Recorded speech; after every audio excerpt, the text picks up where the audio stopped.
falar do Corinthians agora, gente? Bora, vamos. Gente, a vida do Corinthians não tá fácil. A do São Paulo não tá fácil, a do Corinthians tá pior ainda, porque tem um transfer ban ainda. E em campo, né? O técnico Dorival Júnior tá aí, ó, gente. Sem Yuri Alberto, Memphis e Carrídio. Olha que situação, hein? Todos eles se machucaram, só ficou o Garro ali nesse meio de campo, setor ofensivo. Uma situação complicada mesmo.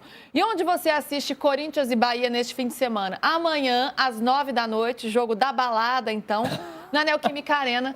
Transmissão Sport TV e Premiere. Tá aí, ó, pra vocês. Onde vocês assistem o jogo, porque a gente dá aqui o serviço completo. Para entender o que o Dorival vai fazer diante de tantos problemas, olha ele aqui, o nosso cafezinho chegando. Samir. O nosso especialista. Pode voltar para cá, gente, da arte. Tá Samir Carvalho. Tá na hora do Samir. Tá na hora do Samir. Ah, gente, tem uma vinhetinha para ele. Olha que chique. Samir Carvalho, meu amigo, boa tarde para você, para o seu cafezinho. É bom tomar café mesmo, porque para dar uma espairecida, porque o negócio não tá bom Opa, perdão, até engasguei. Pro Coringão, não. Como é que o Dorival vai montar esse time, hein, meu amigo? Tudo bem? PVC, né? Quem nos acompanha no de primeira. A situação do Dorival Toma um não é nada cafezinho boa, quentinho, né? quer? Eu quero, como vocês mas... já colocaram aí na Mas tá manchete, frio. né? O Memphis, né? Não pode contar com o Memphis, não pode contar com o Yuri e ainda perdeu o Cauê Furquim. O Dorival, inclusive, gostava, né, muito do Furquim, mais do que o Kaique, que deve ter a oportunidade aí contra o Bahia, né? Você me perguntou do time. Deve ter um ataque aí de Kaique e Guinegão, ou o Thales Magno, quem sabe, atuando como titular. Mas nos treinamentos, né, do Dorival nessa semana, ele testou, inclusive, os dois jovens no ataque. O Kaique, que teve poucas oportunidades com a camisa do Corinthians no time principal. Antes da parada para o Mundial, ele entra naquele jogo contra o Grêmio, até joga alguns minutos, joga bem. Ele foi o autor, né, do título, né, da Copa São Paulo de 2024, naquele golaço contra o Cruzeiro, né, na Neoquímica Arena. Mas não teve muitas oportunidades. Deve ganhar uma oportunidade agora pelo excesso aí de desfalques no ataque. Porque além do Memphis, né, além do Memphis e do Yuri, por questões de lesões, o Corinthians não tem um Romero que está suspenso. E agora, além do Romero, isso pro ataque, né? Também não tem o Anchileri para esse jogo suspenso e o Kaká, mas esses são jogadores reservas. São muitos desfalques que o Dorival tem. Então pode pintar aí um Kaique e Guinegão no ataque. O Cauê Furquim, que a gente vai entrar no assunto aqui, que é o assunto do momento do Corinthians, agradava mais o Dorival do que o próprio Kaique. E eu desconfio, aí não é informação, que talvez o Dorival não tenha colocado o Cauê Furquim para jogar, porque existia já esse interesse do City, que todo mundo sabia, o Corinthians estava tentando renovar o contrato. Mas ele gostava até mais do Cauê do que do Kaique. Mas vai ter que ir de Kaique, porque não tem Memphis, não tem Yuri, não tem Romero e não tem o Cauê, Luísa. Tem, só para a gente atualizar aqui essa lista de desfalques. Yuri Alberto, com uma hérnia inguinal, passou por uma cirurgia, a gente noticiou aqui no de primeira. O Memphis tem uma lesão muscular. O Carrídio, um problema no tornozelo. Romero suspenso, Kaká suspenso. E o Maicon e o Hugo, esses já estão aí afastados há mais tempo. PVC, não tem opções mesmo, né? Como é que esse Corinthians pode ir a campo com Kaique e Guinegão? Como fazer ou não tem, é o que tem para hoje, tem que ir para o jogo assim? Como tentar solucionar esse problema? Eu estava pensando no Thales Magno, que o Samir falou, né? Já explicou. Eu acho que é o que tem, mas eu acho que a reconstrução do Corinthians passa muito por isso. Historicamente, o Corinthians revelou muito mais jogadores que o Palmeiras. O Palmeiras não era um clube revelador. E a reestruturação financeira do Palmeiras passou por revelar jogadores. No primeiro momento, revelar e vender. No segundo momento, revelar, resistir e depois vender. O Endrick foi campeão brasileiro fazendo gol do título antes de ir embora. Né? E aí, você vai lembrar do passado, o Corinthians era campeão do Rio-São Paulo com o Gil fazendo jogada importante, era campeão do mundo com o Kleber titular, era campeão brasileiro com o Marcelo Jean, era campeão, enfim, com o campeão paulista com o Ronaldo goleiro, Giovanelli, ou seja, era campeão da Copa do Brasil e paulista invicto com o Dentinho. Cada título que você vai procurar da história do Corinthians tem um jogador da base no time titular ou formando o elenco. Nas adversidades vêm as oportunidades, né? Eu acho que, assim como eu falo a vida inteira, eu falo do Vasco. Dos 4 maiores artilheiros da história do Campeonato Brasileiro, 3 nasceram no Vasco. Roberto, Romário e Edmundo. É óbvio que a reconstrução do Vasco passa pela formação de jogadores. Porque a história do Vasco é formar jogador. Coloquei o Vasco na história, o Corinthians é a mesma coisa. O Palmeiras hoje é um clube que forma, estou colocando o Palmeiras na conversa, porque o Palmeiras hoje é um clube formador e que revela e vende jogadores. Hendrick, Estevão, Luiz Guilherme, Vitor Reis, Hendrick, Estevão, Luiz Guilherme... E é um fenômeno recente, né? Não Exato. Assim. É um fenômeno que, assim, o Palmeiras revelou na história. Pedrinho, Valdemar Fiume veio da várzea, não da base, né? Pedrinho nos anos 70, Edu Manga, Gerson Caçapa. Mas a história do Palmeiras era contratar e formar times de jogadores que vinham do interior. O Corinthians sempre teve jogadores da base. Sempre. De Luizinho Pequeno Polegar a Dentinho, o Corinthians tinha jogador da base. E vendeu bastante, né, PVC, recentemente, né? Vendeu Murilo, vendeu Robert Renan, Duqueiroz, Moscardo, Mantuan, verdade. Wesley. Só recentemente, o Adson, só recentemente vendeu vários. Então, ou seja, você tem jogadores que você precisa formar, usar e vender. Depois, revelar e usar. Uma hora vai vender por causa do cenário da globalização. Mas se você não confiar no Guinegão, que fez a final da Copa São Paulo esse ano, você vai confiar em quem? Você forma jogador na base para quê? Se você forma e acha que não serve, então não tem base. Uhum. Então, claro que era para jogar Yuri, Carrilho e Memphis, mas os 3 estão machucados. Então, você vai no mercado contratar o Messi, Cristiano Ronaldo e Neymar de 2015? Não vai. É o que tem, vai assim. Agora, Samir, o pessoal quer saber do Vitinho, né? Vitinho, atacante, que foi contratado, poderia ser uma opção nesse momento, né, em que o time está tão desfalcado. Já apareceu no bid, ou seja, está à disposição, mas ele mesmo deu uma declaração dizendo que ainda precisava de um tempo de adaptação, questão física, coisa e tal. Como é que está o Vitinho? Ele já pode ser relacionado, pode ser utilizado nesse jogo, Samir? Eu acho difícil, a não ser que a situação do Yuri Alberto, né, que pegou todos de surpresa, faça o Corinthians mudar o planejamento. Assim que o Corinthians contrata o Vitinho, né, e eu peguei essa informação antes, né, do problema do Yuri Alberto, mas eu acho difícil o Corinthians mudar o planejamento. A ideia era o seguinte, Luísa, na visão do Corinthians, o Vitinho não joga desde maio, né? Então, assim, na visão do Corinthians, se você coloca o Vitinho para esse jogo, para ele ser relacionado, ele não tem condição de iniciar a partida como titular. Então, ele vai ficar no banco de reservas, pode ajudar alguns minutos.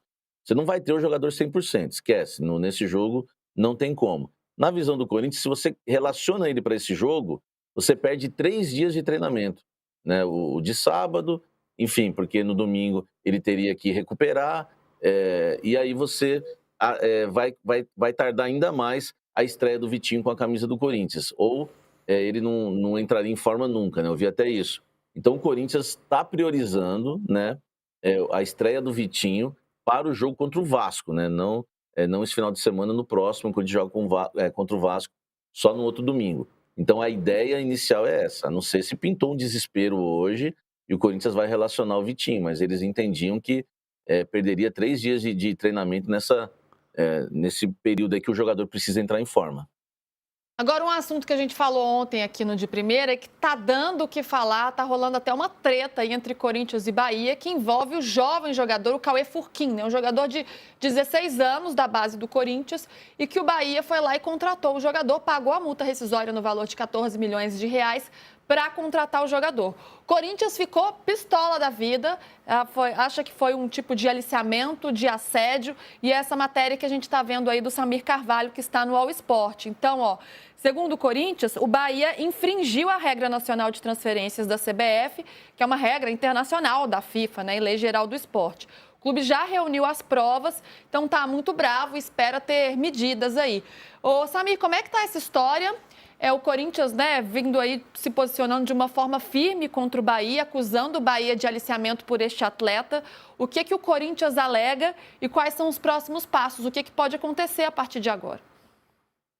O Corinthians se baseia muito nessas 3 regras aí que você citou, que eu coloquei na coluna, Luísa, que é o fato as regras fazem parte do regulamento da CBF, FIFA e Lei Geral do Esporte, que o Bahia não poderia, né, mesmo pagando a multa rescisória, negociar diretamente com o jogador e sequer informar o Corinthians. O Corinthians se baseia muito nisso, né, porque também não tem como provar que o jogador está sendo usado como ponte para o Manchester City da vida, por exemplo.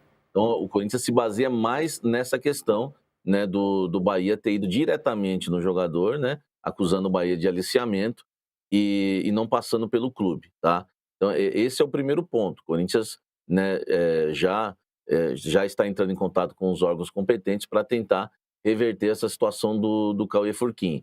É uma situação complicada, por quê? O Corinthians renovou o contrato dele em maio, não era essa diretoria do Osmar Stabile, que procura fazer as coisas corretas, né? Era a diretoria do Augusto, e também não dá nem para culpar o Augusto ou quem estava na época, porque foi oferecido um contrato com um jogador de 16 anos de R$7 mil por mês.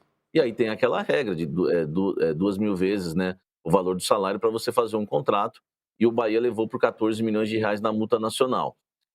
O Corinthians ofereceu 7 mil, ficou sabendo que o Grupo City estava interessado, ele fez um partidaço no dia 29 de julho, ele fez um partidaço contra o Botafogo, foi o destaque do jogo, meteu um golaço com um gol na forquilha, e aí o Osmar Stabile chama, né, hoje o coordenador da base lá, o Nenê do Posto, e fala, como é que está o contrato dele? O contrato foi renovado recentemente, aí citaram os salários, porque sabia que o Grupo City estava lá na Fazendinha naquela partida. E aí eles chamam 2 representantes do jogador para uma conversa para renovação contratual. O que o Corinthians sugeriu? O Corinthians sugeriu um contrato profissional para o Cauê Furquim, até para não ter que pagar altos salários para todos os jogadores da base. E o salário dele aumentaria de 7 mil para 40, 50 e 60 mil. Era um acordo que eles fizeram. O Corinthians alega que os 2 representantes que estavam na reunião, uma reunião que durou aí cerca de 3 horas, com a presença do Osmar Stabile, eles deram sim ao Corinthians. Só que falaram que não poderiam assinar o contrato porque o terceiro sócio estava na Europa e eles não poderiam assinar. Mas quando voltasse, era para ficar tranquilo que o contrato de renovação seria assinado, porque eles haviam gostado, né, da oferta. O Corinthians entende que os agentes cozinharam, né, o Corinthians nessa situação, porque se eles falam que não gostaram da proposta, o Corinthians até faria outra. Mas como eles falaram que haviam aceitado a proposta, ficou tudo acordado na visão do Corinthians e, de repente, o Corinthians é pego de surpresa com o Grupo City pagando aí a multa rescisória. E agora o Corinthians, né, vai brigar por isso, acusando o Bahia de aliciamento, viu, Luísa? Ô, Samir, como é que funciona a partir de agora, né? O Corinthians, ele entra com essa ação diretamente junto à FIFA, o que pode rolar? O Corinthians vai entrar na CBF, na FIFA e diretamente, né? Não vai nem... O Corinthians, né, cortou relações, né, com o Bahia, né? Curiosamente, o jogo neste sábado é contra o Bahia. Então, o passo, né, que o Corinthians vai dar vai ser esse, viu, Luiz? Agora é a gente aguardar, né, para ver se realmente tudo isso que o Corinthians está colocando tem base mesmo e teremos uma briga entre Corinthians e Bahia na Justiça, na FIFA, enfim. Vai longe essa história. PVC, você concorda com o Corinthians? Você acredita que houve aí uma atitude ilícita por parte do Bahia? Como é que você vê essa história ou você entende que o Bahia cumpriu o regulamento e as regras para contratar o atleta? Eu estava ouvindo hoje um pouco de orelhada. Então, assim, o lado do Bahia. O Bahia entende que tem alguma fragilidade jurídica do Corinthians para entender que ele não cometeu nenhuma ilicitude. Mas acho que tem que discutir isso legalmente. O Samir falou uma coisa que eu acho muito importante não deste caso Corinthians-Bahia, que tem que se resolver se o Corinthians deixou de pagar alguma coisa. Primeiro que tem algumas coisas que são muito bizarras, mas são naturais há 30 anos, não é de hoje, né? O Samir acabou de falar, um jogador de 16 anos ganha R$7 mil por mês. E o Osmar Stabile chamou para conversar se ele podia subir o salário para 40 ou 50 mil reais. Se você pensar na realidade do Brasil, o menino de 16 anos ganhar R$7 mil é um absurdo, levando em consideração que pessoas de 50 não ganham 2 mil. Mas é o mercado. É assim que funciona. E ele ganhar 40, 50 mil é a proteção que o Corinthians tem. Se você não subir o salário e a multa para o mercado nacional é de 14 milhões e o Bahia quer pagar, ótimo. Tá tudo certo. Se o Corinthians cometeu algum deslize em pagamento de fundo de garantia ou de algum pagamento anterior, que é o que o Bahia pode se basear, o Bahia está no valor dele. Acho, como eu disse ontem, que o melhor cenário seria dizer, Corinthians, é o seguinte, eu vou contratar teu jogador. Vou fazer uma proposta e avisar, e no diálogo você resolve o problema e não cria esse atrito diplomático. Mas o que o Samir falou que é mais importante, eu não tinha pensado nisso, e é uma dessas questões desses acordos multiclubes, é que se é um multiclube, ele não pode pagar a multa nacional.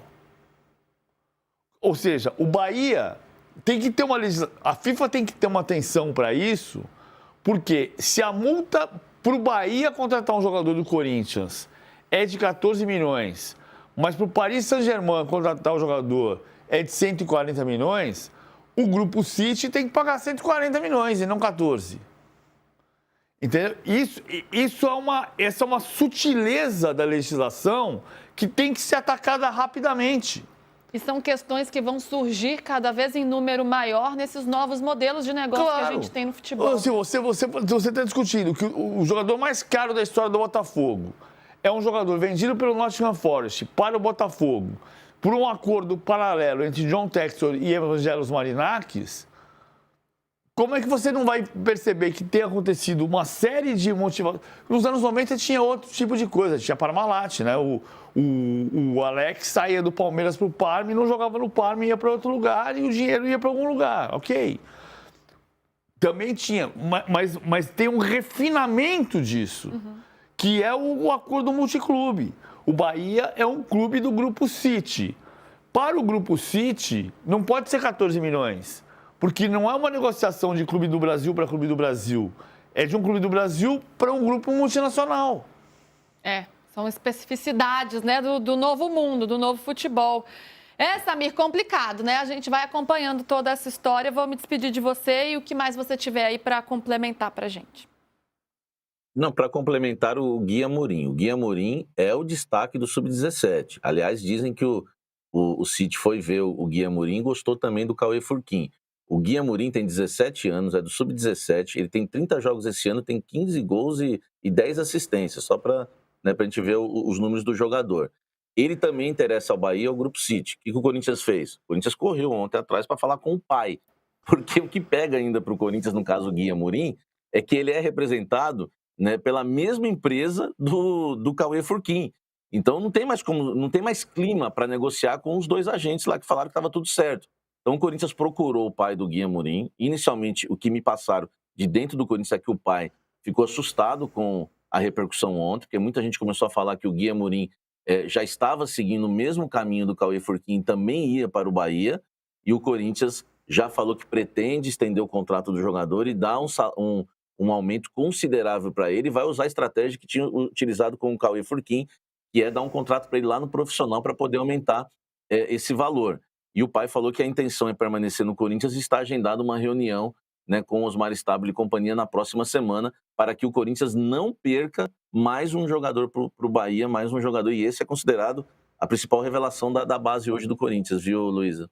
Olha só, hein? Então tem mais um capítulo nessa relação toda aí, ó, o Gui Amorim e o Corinthians tentando se precaver. Samir Carvalho, muito obrigada, meu amigo. Bora sextar agora. Você vai ter certeza que você ainda vai trabalhar bastante, mas bom fim de semana. Tem a live do Corinthians aqui no UOL. Começa daqui a pouco, às 16 horas. Opa, então vocês já emendam aqui, hein, Bom, gente? Acabando de primeira, já segue aí. Diga, PVC. O jogo de amanhã é perigoso para o Corinthians. O Corinthians tem o interesse de ganhar a Copa do Brasil, mas está em 13º lugar no Brasileirão. Só pela curiosidade, que eu vou colocar sempre no Informações e Palpites, todos os sábados de manhã, na coluna do PVC, no UOL. Qual foi a maior goleada que o Corinthians sofreu em Itaquera? Neoquímica Arena. Não me lembro.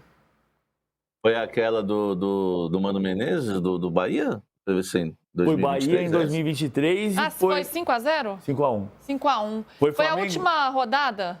Foi perto da última rodada. Foi finzinho, né? 16ª rodada. Finzinho Foi 2020, 5-1 para o Flamengo e 2023, 5-1 para o Bahia. E o Corinthians jogou 6 vezes contra o Bahia na Neoquímica Arena, chamando a Arena Corinthians, ou chamando a Neoquímica Arena. O Corinthians jogou 6 vezes contra o Bahia em Itaquera, ganhou 4, empatou 1 e perdeu 1. Mas essa 1 foi a maior goleada da história do Corinthians em Itaquera. O jogo de amanhã é perigoso para o Corinthians, porque o Bahia é um time bem montado, muito bem estruturado, e o Corinthians está todo desfalcado. E precisa ganhar o jogo, porque está em 13º lugar no campeonato e perder pode representar se aproximar perigosamente da parte de baixo da tabela. O Everton Ribeiro não joga, está suspenso. Essa é a boa notícia para o Corinthians. E o Bahia está muito bem no campeonato, né? Está no G4, está na 4ª colocação. Então, olho aí nesse jogo, nesse Bahia, porque é um jogo bem perigoso. Samir, bom fim de semana, viu, querido? Obrigada. Valeu, um abraço. Valeu. Ainda tem mais uma última notícia de Corinthians aqui, publicada pela Lívia Camilo, que é sobre Yuri Alberto, dizendo que ele já tinha tido um diagnóstico de hérnia quando ele estava jogando na Rússia.